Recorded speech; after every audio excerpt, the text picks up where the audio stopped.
What's up, everybody? It's your boy True Element 78 in the building with. Your reigning and defending Mondo Lucha Hall of Famer, the X-Man Xavier Mustafa. And you already know who this is, the natural Chris Black, aka the infamous narcissist. Wow, so much energy out of this man right here. You guys are tuned into a very special edition of Saturday Night Slamcasters. On this episode, well, actually, let me give you guys a date. Today is November 30th, 2019. And like I said, you're tuned into a very special edition of Saturday Night Slamcasters. This is continuing our review of the Viceland series, Dark Side of the Ring. This is going to be episode 3 for those of you who are keeping track at home. This episode is going to cover the killing of Bruiser Brody. Our next episode is going to be dropping for you guys on December 7th, and that is going to be covering the last of the Von Erichs. But like I said, today we're here. I guess the next several weeks is going to be pretty sad episodes, but this one, I didn't know too much about Bruiser Brody. It was kind of, it was very interesting for me. I was going to say it was kind of funny to me growing up and falling out of wrestling from when I was a kid and then coming back to playing like Warzone video game and Attitude video games. And they had to create a wrestler on there and they had the name Bruiser. And so that was the name that I would always pick for my character was Bruiser. And I was always like, why is it just named Bruiser on here? Like, I'm pretty sure there's never been a wrestler named Bruiser. And then I found out about Bruiser Brody once I came back to wrestling as a full-time viewer. But like I said, I didn't know too much about the wrestler. So this documentary gave me a lot of information on him and his character and, unfortunately, his passing. I'm going to kick things off with the natural Chris Black and his thoughts on this episode of Dark Side of the Ring. Yeah, this episode was definitely a bit of a downer. Like, I mean, I admit the Elizabeth one was kind of sad too, but yeah, this one was kind of weird because I have heard of Bruiser Brody before. I know the name. I've seen, clips and stuff of him, but I didn't know that he got killed in this manner. It's just, it was definitely a different world back then, and yeah, I don't know, I'm kind of a loss for words right now. This is just crazy how something like that could go down and nothing really came out of it.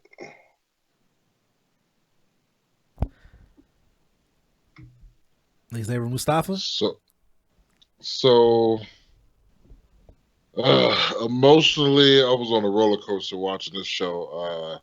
Just primarily because as a wrestler and as a wrestling promoter, I feel that the locker room should be a safe haven for the boys. I don't think it should be a place that wrestlers should be there and have a fear of anybody. I don't think it should be a place where a wrestler should walk into and wonder if they're going to get stabbed or shot or anything like that. So that part kind of really pissed me off. Because you figure you're around your boys. You know, there's a brotherhood in wrestling. And for somebody to do that to somebody because they feel that they were going to lose their spot or they were going to, lose their position in the company or they just salty because he whooped his ass in the ring. Like, whatever it is, that's your fault, bro. You went there, you got beat up. Okay, all right, I get it. You're a little upset about it. Challenge them to another match and give them hands back. I'm pretty sure if you would have punched him in the face hard enough, he wouldn't have had you looking like a quote unquote pumpkin, like Tony Atlas said he looked like.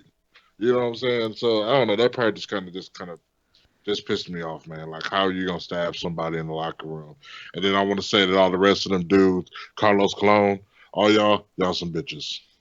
Yeah, I want to say this is almost like a decade prior to the Bret Hart Shawn Michaels situation where this just escalated to a point that it had no business escalating to. Let me set the stage for you guys who haven't checked out the episode yet. Bruiser Brody went over to Puerto Rico to wrestle in the World Wrestling Council on July 16th, 1988. He had left his family, his wife and his son, and had all intentions on returning back to them. But someone over in Puerto Rico decided that they had a beef to settle with Bruiser Brody based on a match that they had and based on their position within a company that Bruiser Brody had planned to buy into and eliminate their position in. And so in the locker room, he was attacked, allegedly, I have to say, by Jose Gonzalez, who was the booker in the World Wrestling Council. I had to say allegedly because he was acquitted on all charges in a court of law in Puerto Rico. But we can discuss what went down in this documentary. I do want to say, well, I want to echo everything that Xavier Mustafa just said, but I do want to say pretty much everybody in this documentary comes off as pussies except for Tony Atlas. They all come out looking bad. Dutch Mantel comes off looking like a pussy, I believe. Abdullah the Butcher really comes off bad, especially when he starts talking about how he had a 5% stake in the company or whatever as well. And so it was none of his business of what had been going on or anything like that. Nobody in here really looks good. And I feel like Viceland even tried to set Jose Gonzalez up by announcing that, you could book this guy for parties if you want to for your children. I would say, yeah, as soon as they said about Abdullah on that 5% of the company, he was like, I wasn't in that hotel meeting. They was like, hell yeah, he was in a hotel meeting. You can ask the 13 other guys that was in the hotel meeting, was he in the meeting? But I mean, when you got stake in the company, hey, I guess it is what it is. Oh, you say allegedly, but it's just like, I don't know. To me, we can say that just to be, for formality's sake, but Jose Gonzalez, man, that was a pretty confident killing on his part because you clearly did it in the locker room where everyone else was. People saw you basically brandishing the knife. So, and then to say that story when Tony Atlas came back, they're like, oh, well, a fan stabbed him before he came to the locker room. No. Who carries a knife that big without a purpose? Where was the trail of blood from the locker from outside of the? Why was the biggest puddle of blood in the locker room? Like, just the whole cover up scheme or whatever really didn't make any sense, and you could tell the police had been paid off, or at least tipped off that of something crazy that went down or whatever, and then for them to come back and say, oh, it was self-defense. So how did it become self-defense when at first it was a fan who had stabbed him? It was just a bunch of craziness. And then the fact that it seemed like nobody there really wanted to have any interactions with his wife and son and give them any explanations or give them any information or anything besides Tony Atlas. This is just a very sad and unfortunate story. I can't imagine, like Mustafa, I can't imagine me and you going to a show in Puerto Rico and I'm holding you with your fucking guts spilling out because someone stabbed you and you practically are dying in my arms. I can't even imagine that. Could you imagine going over to Puerto Rico and them throwing rocks and feces and piss? Man.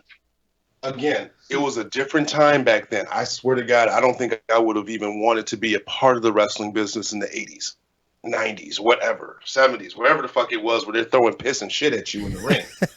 If you got a problem with a guy, don't book him on your show. That's why, why did they brought, I feel like the whole thing was a setup because why was he even invited down there? If he had so much heat with Invader #1, yeah, that's actually one of the most interesting things because he was the booker. Exactly. He'd be like, I don't like you. I'm not gonna have you on the show. Like I just I know he said I'm gonna kill that guy one day. I know that Tony okay. I forgot who said that. That he said that. Do you not know how to book wrestling? If you bring a guy that you think is rough on everyone and roughs everybody up, what you do is you put him in the ring with someone who can fuck him up. If it's gonna be like that, what they call them back in the day, you called them hookers. We call them shooters nowadays. And every wrestling promotion's gotta have one because you never know in case someone needs to get their ass tuned up. Now I gotta ask the question: who's your shooter? Legacy. That would be me, unofficially. MIAW, that was me, unofficially. You can kind of say TC. But I still hold a grudge for TC for cracking me with that shirt at one time. He had to shoot you. If it ever came down to someone being like, we want to book this guy, but we hear that he's unsafe. We hear that, he tries to rough people up. I'll be the first one to be like, give him to me. Give him to me. And here's the thing: there's a difference between being stiff and being unsafe. Like I would never say that TC or Chris Black are unsafe. I could say, okay, yeah, we could work stiff, but we're not going to be unsafe. We, at the end of the Right. day, we want to go home to our families. We want you to go home to your families. That's Right. why, like, I would never like, even if I had two, like, I have two wrestlers right now that they beef half the time. All right, but would I put them in the ring together? No, just because I don't want that to be all, get all serious and in the middle of the ring and just ruin my whole show. Now, if it was escalated to the point where I feel that they will start brawling in my locker room, I wouldn't have both of them on the show Right.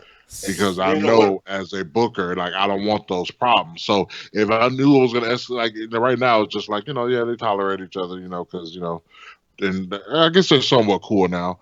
But if it was a situation where I know this person is coming to whoop their ass when they see them next time, they're not gonna see each other at my show because we not finna have that going So down. who would you put Simon Gotch in there with to fix him up? Me, punk ass bitch. There's a couple of people we could probably get on Simon Gotch. So What about Austin Aries?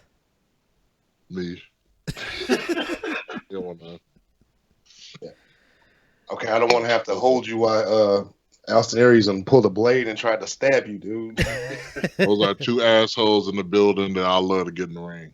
What about And Keith we'll Lee? see. We'll see what they see if they're gonna talk that shit in the ring What about Keith Lee? or outside the ring, whatever they want to do. You know what I'm saying? Y'all want to punk people outside the ring? All right, punk me. It's like Let's go. during my original training, I was told by one of the trainers, Farmer Vic. He says, if someone ever roughs you up in a match, you got to let them know that you're not that guy, so you can re-rough back. After that point, if the guy still wants to be rough with you and you feel like you're in danger, take a powder, hit the ref, get a DQ, and leave. And then I'll see you in the back. I'll see you in the back. I'm not going to do this in front of the crowd. I'm not going to do a shoot fight in front of the crowd. Do the Shawn Michaels and Vader ending. Dude, you know what? I swear to God, I don't see how a lot of guys didn't just punch the shit out of Shawn Michaels, but that's a different topic. Well, you know how Shawn was like episode. Vader was too rough with him, so he left the ring and went back and complained to Vince McMahon, and then Vader was back there crying because he thought he was going to lose his job. Yeah. But you know what though? When you book a Vader or a Bruiser Brody or Somebody's somebody gonna of get their that ass caliber, whooped. that's their style, and that's what makes them them. Like what I'm saying? Like there's a guy who used to wrestle around here named Rashi Brown. All right, Rashi's I consider him a mentor. He's a cool guy, but when you got in the ring with him, it's gonna look real because it is real. You know what I'm saying? But he wasn't unsafe or anything like that. But you finna get hit hard. He's a very So physical. anytime I was in the ring with Rashi, I tried to hit him as hard as I could too. Now, I don't know how, but his shit always looked a lot stiffer than mine than it was. I don't know. I just couldn't. I don't know. It just didn't work out for me. But you know what I'm saying? But hell, at least I tried.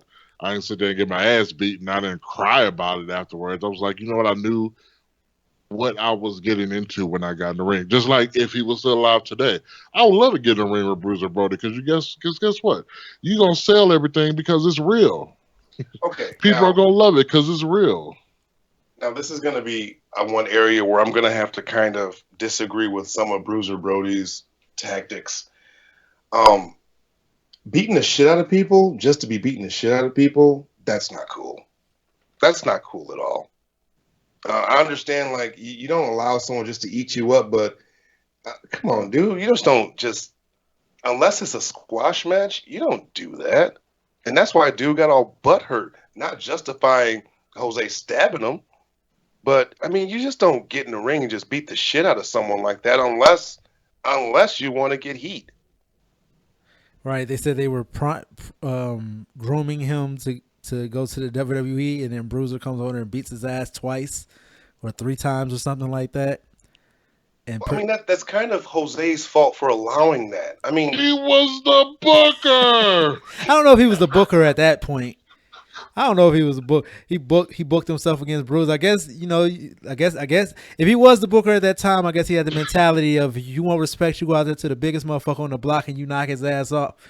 And I guess that dog had way more bite than he thought that he did. I don't know. It's like, were you not familiar with his style? Like, right.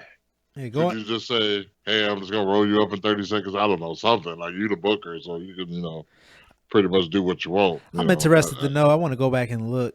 I'll probably do this on my own time. I wonder, and I don't know what kind of records were kept back then, but I would like to see what Bruiser Brody's actual like win-loss record was, if there's one available out there. Because they said he did protect his character. They even had the footage of him saying that he doesn't really care about anybody else except for Bruiser Brody. And I don't know like if that was in character or if that was him just making it known like this is my livelihood and nothing's more important than me. Well, guys protected their spots a lot tougher back then because you had to. Yeah, but also, being a touring act like he was, like, how much are you protecting your act? Because news didn't travel as far as it does nowadays, in my opinion. Look, listen, all he had to do was say, look, make those negotiations beforehand. Look, I've got a reputation. I can't go down in this match, blah, blah, blah, blah, blah. Now, if they tried to double cross you, then you go ahead and put them hands on the guy. But until then, you negotiate that shit out beforehand. If you want to protect your spot like that. You didn't see Hogan laying motherfuckers out. No, he just protected and politicked to keep his spot. Yeah. It was something. Oh, it was kind of interesting how they talked about Savio Vega bringing Tony Atlas's bags after, I guess, whoever was snooping around his hotel looking for him, since he was the one who had witnessed everything and one of the only people in the locker room willing to cooperate and speak to police and everything like that. They're looking for you, brother. Dude, okay. This is the moment during this episode that really got to me. When Tony Atlas came back to the locker room after being in the hospital, he said the blood wasn't even dry on the floor. And he said he got back to everyone laughing, giving each other high fives, talking about how great a show was and how their matches went. It's like, dude, someone just died, was viciously attacked, and y'all act like you just don't give a shit. Yep. I don't know if I could stay in the business after that. Yeah, he was like, I don't even understand why this show wasn't canceled. Right. It took 45 minutes for the ambulance to get there. And then you think about the Owen Hart thing, and the show still went on. I don't know. With those situations as a promoter, you're in a tough spot. I don't think I would have canceled the show either, because you don't know that he wasn't going to make it. Like, but your booker is the one who had the bloody knife. Hey, I don't know what to tell you. I don't know. People want to pay their money. I'm not gonna stop everything for an incident that anything could happen. Anything. Now, see, Tony Atlas would have been in the wrong if he would have up strap on them motherfuckers as soon as he walked back into the building. Yeah, he would have been the one arrested then. Hey, come to Puerto Rico. The shining jewel of the Caribbean. And I just want to say this actually put me back the other way. I was finally gaining some confidence to leave the country.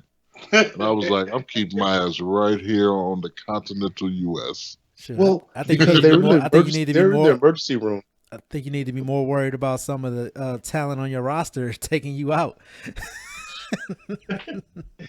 It's like they're in the emergency room, and the doctors are just like, yeah, stabbing is just like a cold in the United States. Until they seen how deep that stab was. I was like, wouldn't you at least gauge the situation of everybody as they come in and treat them accordingly? They're like, oh, no, you're number 67. We're on number 3. Sorry. It's kind of interesting. It's kind of interesting just to see how little the infrastructure in Puerto Rico, you would assume that it has moved forward since then. as far as the hospitals, the travel, and everything like it. That I know they had the hurricane and knocked out pretty much power to the entire island, and they're still rebuilding now. And just to see how they said it took them forever to get to the arena because it was sold out, and then it took 45 minutes for the ambulance to get there, and they get to the hospital and they're standing around for 15 minutes. It seems like, especially cell phones weren't a thing yet, that he got stabbed, and probably from the moment he got stabbed to somebody probably calling 911 sounds like it might have been about 30 minutes. Then it takes 45 minutes for the ambulance to get there. Then it took about 20 minutes for them to get anybody to do anything at the hospital. And then you hear like, oh, he's going to be all right except for his liver. We got to figure out what to do about that. And then to find out that he died. And then you got... I'm surprised he survived that much, that long. Yeah, and then you got Abdullah the Butcher hightailing it out of there. You got Dutch Mantel doing whatever the fuck he's doing. And then you got Tony Atlas hiding out. Like, I mean, just think about it. If you're Tony Atlas or you're Dutch Mantel and you're in the middle of this situation, and you're just like, fuck, I got to get out of here, but I can't. Where can I go? Can't just, hop on my car and just drive back to the States. There's kind of a little water situation you're going to have to figure out. Right. And what did you guys think? That would have to be terrifying. Yeah, what you guys think about the whole subpoena thing arriving 10 days after the trial ended? Do you think that was on purpose? Dude, that's some bullshit on purpose. There's definitely some cover up going on. We don't know how deep the ties are with Jose Gonzalez and the promotion and Carlos Colon with government officials or police officials like that. There was definitely some bullshit involved. Right, because granted, I know Puerto Rico is part of the U.S., but kind of, but not really. So you got to figure, okay, they got this dead American, and they're gonna put the heat on, the Puerto Ricans, people that are there, So yeah, there was definitely some chicanery going on. One of the most interesting things to me is that they used kayfabe as the justification of basically his murder. That the character he portrayed is how they portrayed him in the court of law, that he was this crazed person, so he had no choice. Jose Gonzalez had no choice but to stab him in order to protect himself from this madman. I've never, now just speaking of that, the madman gimmick, I've never been a fan of those, savage, crazy, I'm supposed to be psychotic gimmicks, because like in real life it's like, okay, why would you employ someone like that? Why did they give a fuck to wrestle? Why did they give a fuck to follow the rules during the match? Like, just too many questions. The gimmick is stupid. So you were never a fan of the Macho Man? You were never a fan of Ultimate Warrior? Well, see, Macho Man wasn't like berserker crazy. He was just kind of paranoid. I can deal with that. I'm talking I'm basically slobbing on myself crazy. What about Mankind? Yeah, same deal. Like his original character, like how was that person employed? Like how did he get a job? What about Kane? Could you imagine Kane filling out a job application, the original Kane? Yeah. Right. See, like stuff like that. Well, see, Kane was controlled by Paul Bearer storyline wise, so that made sense. He had a handler or whatever. What about Eugene? Boy, he's trying to get me in trouble. But yeah, this whole story, and it's kind of interesting too, just to see how pretty much all these guys were able to just continue their careers, continue their legacies. You had Carlos Colon, his children are in WWE now, doing little or nothing, but he still has his wrestling promotion over there in Puerto Rico. Gorilla Monsoon went on to just continue doing what he was doing with the WWE. Jose Gonzalez, I don't know how much longer he wrestled after that, but he's still out here and you can hire him for your children. Abdullah the Butcher went around still doing what he was doing. Dutch Mantel went on to have a long career. Tony Atlas went on to continue doing what he was doing. It's just kind of interesting, especially when you look at what you said, is that after something like that, I don't know if I could stick around the industry anymore. No, not at all. Not at all. My man is dead. Like, died. like basically in your arms. A man is dead, and you saw it, and nobody did shit about it. One of the interesting things too is that obviously he wasn't there. They said the meeting in the locker room was between Carlos, Victor, and Jose. I was curious kind of where Gorilla Monsoon was at this point. Probably he was doing things with the WWE, but he's had a stake over here still in the World Wrestling Council. That's what I would assume. And another thing was that Bruiser Brody had mentioned how they owed him $25,000 as well, and he was going over there to collect his money. So he was going over to wrestle, he was going over to collect his money, and he was going over to buy into the promotion and to fire Jose once he bought into the promotion. So it was just a storm, basically. Damn, maybe he shouldn't have shown all his damn cards. Hell, let him know what moves he was making. I'm just pissed off that this dude went over there and he never went home to go see his family again. And that to me is bullshit. Yeah. And his wife and kid and his son have absolutely no answers. All right. What did you guys think about the All Japan tribute that they showed and mentioned? I think that was classy. He was definitely a legend in Japan. Shows Japan has respect for the business. So apparently they don't in Puerto Rico at the time. So I had a question for you guys. Do either of you know where the 10 bell salute comes from? Why there's a 10 bell salute? I don't know. No, never. No. Kind of, it's probably just like the 20 gun salute or whatever they do for military. It's just a thing. I don't know why it's 10. But that'd be an interesting thing to research. Yeah. As said, I was going to look it up, but I forgot to. Let me see. I'm going to look it up right now. Was there anything else that you guys found? Let me just use this opportunity to bring up like how I'm just not a fan of certain styles. Like, okay, so Bruiser Brody, he seemed to me a bit reckless. Now, I have to probably watch some more of his matches and hear from his opponents how they felt about it. But he just kind of seemed very reckless. Huh? Abdullah the Butcher said he loved it. Tony Atlas said he loved it.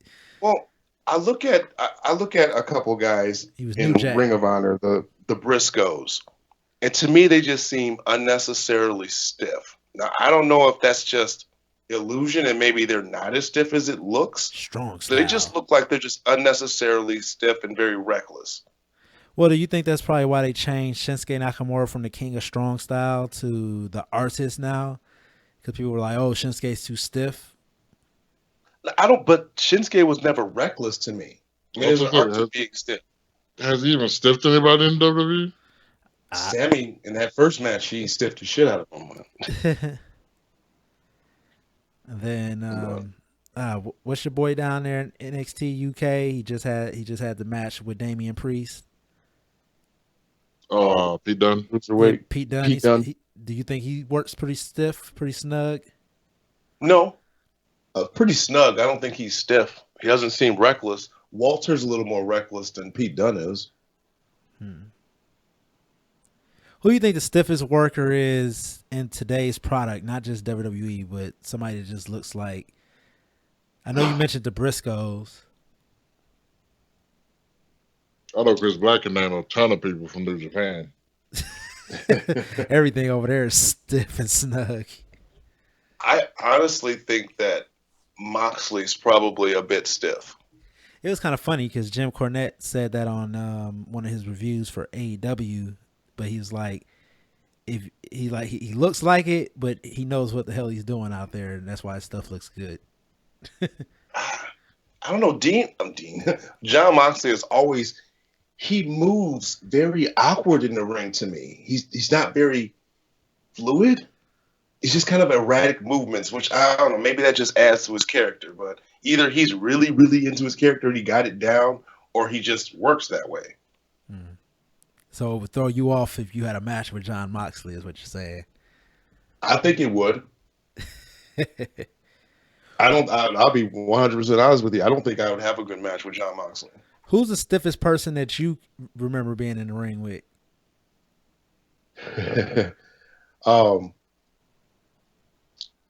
Well, Eddie mentioned Who? Rashi Brown. No. Who? But he was more snug, and he was just a very physical worker. I don't know, stiff. I don't know too many people who's intentionally stiff, but some people that are snug. I probably more snug workers that I don't have any heat with. Like Rashi was snug, Steve Stone was snug. Hell, me and Mustafa was pretty snug with each other. But I mean, the closer you are with people, the harder you hit each other. Right, because you know they can take Well, it. that makes no sense in wrestling, but Well, it's because you know they can take it. Like, you know, some people are just pussies and they can't take it. So when you like know, you're my friend, we'll have Like it. Sami Zayn and Kevin Owens, they're stiff as shit with each other. Yeah, them haluva kicks be looking. Oh, but you want to talk reckless? Jim Cornette brought it up. We're kind of getting off topic, but the Lucha Brothers are very stiff and very reckless, and like they don't give a shit about your safety. Oh yeah, they're like you better know how to fall. Pretty much. But was there anything else in the Bruiser Brody? Like, how do you think that this documentary stacked up to the other two that we reviewed so far, to the Montreal Screwjob and to the Miss Elizabeth? I know this was much heavier content than those first two. Well, without spoiling, I mean, I have watched this series a couple times through. This is probably the most interesting episode, in my opinion. I don't think I can really compare any of them because they're all so different. So I'm gonna give the cop out answer and say I can't compare. Like I said, to me, this was the heaviest and probably the most sad episode out of everything because everyone else was a victim of their own circumstance. And this one, listening to the details that were given by the presenters, Bruiser Brody had no say in what happened to him here in this situation, besides keeping his ass back home. But he had no reason not to go to Puerto Rico. He had intentions on spending money there, making money there, not knowing that the beef ran that deep for some people over there with him. And then also just one of the most interesting things to me is I want to know what was said to that locker room for nobody to speak up on behalf of Bruiser Brody besides Tony Atlas, who was not there for whatever was said to the locker room. Is it, oh, if you say anything, you're not going to work in this territory ever again? Or if you say anything, you're going to get exactly what he got? Like, what was said to make everyone in there just bitch out? You see how casually he just got stabbed up. I mean, I guess it could happen. That's the message is basically it could happen to anybody. Yeah, but the boys outnumber those three guys. And of course, they're on the island of Puerto Rico, but still. I think it's one of those things where, like, to a certain extent, the boys are going to protect the boys, but there's a limit to that. So I'm going to let everybody know going forward, if you stab anybody in the locker room that I'm in, I'm snitching. So y'all can put that on the record now. I'm not, that's, you know what I'm saying? You maybe hide some other stuff if, you know, I don't know, somebody got drunk and beat somebody up or something. I don't know. I stuff like that, I guess. I don't know. Let me quit before say something like, I shouldn't. But, you know, little stuff like that. Yeah, well, you know, let me shut up. Fine. Yeah, the thing is, it's never that serious. Like, we've seen our share of fist fights in the locker room, in the back alley or whatever between guys, but stabbing, that's a whole different thing. I remember I got in a full-blown fist fight in the locker room one time, and then when the owner of the building was like, hey, I heard people fighting back here, it's like, nah, that didn't happen. Yeah, he got eviscerated. But anything else you guys want to say about this documentary? Like, I enjoyed this one the most, and I also hated this one the most. Like, I just throw that out there. It was a love-hate relationship with this episode because I felt it was all new information for me. I'm just sad that Bruiser Brody has not, like, his family has not received justice for this. Yeah.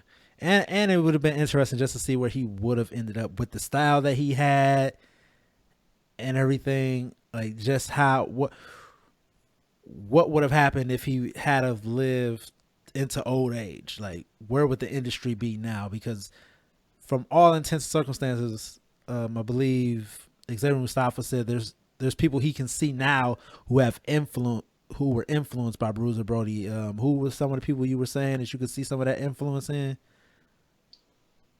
I'll say there's a guy down in Tennessee that wrestles under the name Josephus, and actually I hear he's in the NWA stuff. I'm not sure if he's popped up on any episodes Wow, you've you seen. still haven't watched Power. Hey man, it's 37 hours of wrestling every week. So I work 40. I do gotta sleep. There's a guy up here by the name of Joey Avalon, which I think is heavily influenced by Bruiser Brody, and not where some people they take the influence and they copy it. But I think like Joey Avalon kind of made it his own, where he does some things that are characteristics of him, but not a carbon copy of his gimmick. When I first laid eyes on Luke Harper, I thought Bruiser Brody. Yeah. Again, another guy that's not carbon copying the gimmick, but taking bits and pieces from it and making it their Watching own. the documentary, I was like, at first I used to say Elias kind of looked like Macho Man, but then I was like, damn, Elias kind of looked like Bruiser Brody too. Now, speaking of this is spurring more conversation, but can you imagine them giving this gimmick to Braun Strowman? Would that get him over better? He's too big, I think. I don't know, maybe. I don't think they're that much bigger than each other. Because I think they said he was about 300 pounds. That's why they couldn't lift him on the gurney, and Tony Atlas had to squat him, basically. Damn. He was like, don't drop me. He was like, man, I curl more than you. So, I don't know. Like I said, I'd be interested to see what the industry would have went if Bruiser Brody had to survive this, or just this had never happened to him, and where he would have ended up if he would have had his stake down there in Puerto Rico, or if he had bought into All Japan or New Japan, or been brought into the WWE. I know he was wrestling for WCCW back then. So it would just been kind of interesting to see if certain people would have made it. I think if Bruiser, I don't know. I was going to say, I don't know if Ultimate Warrior would have blew up as big as he would have. I think WWE would have snatched up Bruiser Brody and somehow softened him, because they snatched up like the Iron Sheik and some of those other guys that he was over there with. So it would have just been kind of interesting to see. Other than that, like I said, check out this doc. The entire series so far has been good. But if you're looking for something that's kind of been lost to the sands of time, especially if you're a wrestling fan who knows about the Montreal Screwjob, you lived through the Macho Man and Miss Elizabeth thing, but you don't know too much about this, I think this might be a great entry point into the actual series itself, where it's not a bunch of rehash, because this isn't a story that's been told too much over the past 25 years, 30 years. And that's mainly because there was no justice served.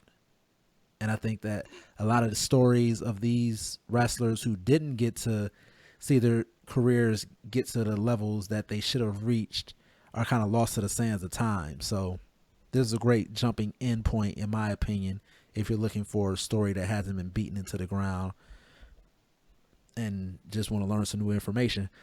Other than that, you guys want to give out your social medias? You can catch me at Xavier Mustafa on Facebook and on Twitter. You can catch me at _natural_CB on Twitter, and at the Natural Chris Black on Facebook and Instagram. All right, and you guys been listening to Saturday Night Slamcasters here on YouTube. We're going to continue this series on December 7th. That's when our 4th episode is going to be dropping, and that is going to be the last of the Von Erichs. So that's going to be another pretty sad story about the Von Erichs family. Other than that, be sure to like, share, and subscribe to our content. You can find our podcast wherever you get your podcast from. Be sure to leave us a review. Like I said, hit that bell notification. If you like this episode, hit that thumbs up. If you didn't like it, hit that thumbs down. Find us on Facebook, Saturday Night Slamcasters, or search hashtag SNSC. And these episodes of Dark Side of the Ring, they drop opposing weeks of our regularly scheduled podcast. which is recorded every second Saturday and fourth Saturday out of the month. So yeah, be sure to check us out. Holla at your boys. We up out of here. Peace. Come get